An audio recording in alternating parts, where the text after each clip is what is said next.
hall, I felt something shift. Not physically, no trembling floors or creaking beams, but emotionally, mentally. The hallway felt lighter. The suffocating weight that had wrapped around my chest since the moment this began was lifting, if only a little. I stood at the doorway to that awful room, the one where Mike and the others lay discarded like broken dolls, and something about it felt quieter, more still. I wasn't sure if it was relief, or simply the vacuum left behind by the monster now gone. As I looked around one last time, I noticed something I hadn't before, a small, wooden box tucked into the corner behind a collapsed dresser. It looked untouched by time, by rot, by the horror that surrounded it, almost like it wanted to be seen now that the game was over. Inside was a journal. The entries were old, handwritten by different people over different decades. Each told the same story, a mysterious message, a simple game, a friend who vanished, a house on Cherry Street. The rules never changed, the punishment never changed. The only thing that did was the players. And apparently, I had become the latest in a long line of reluctant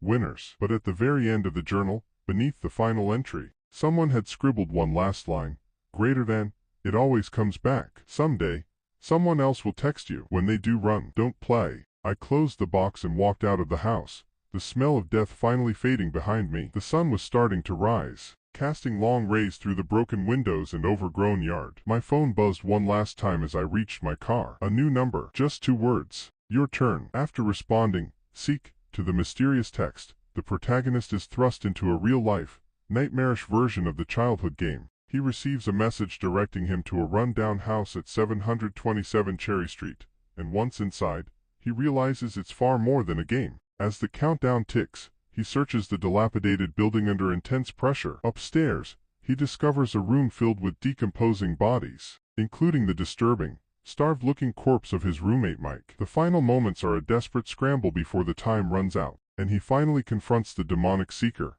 a glowing-eyed, smiling creature under the bed. He empties his gun on it, but it vanishes. No body, no blood, nothing. Then, a final message, greater than, you won, good job. But the win feels hollow, and the House of Horror still holds many questions.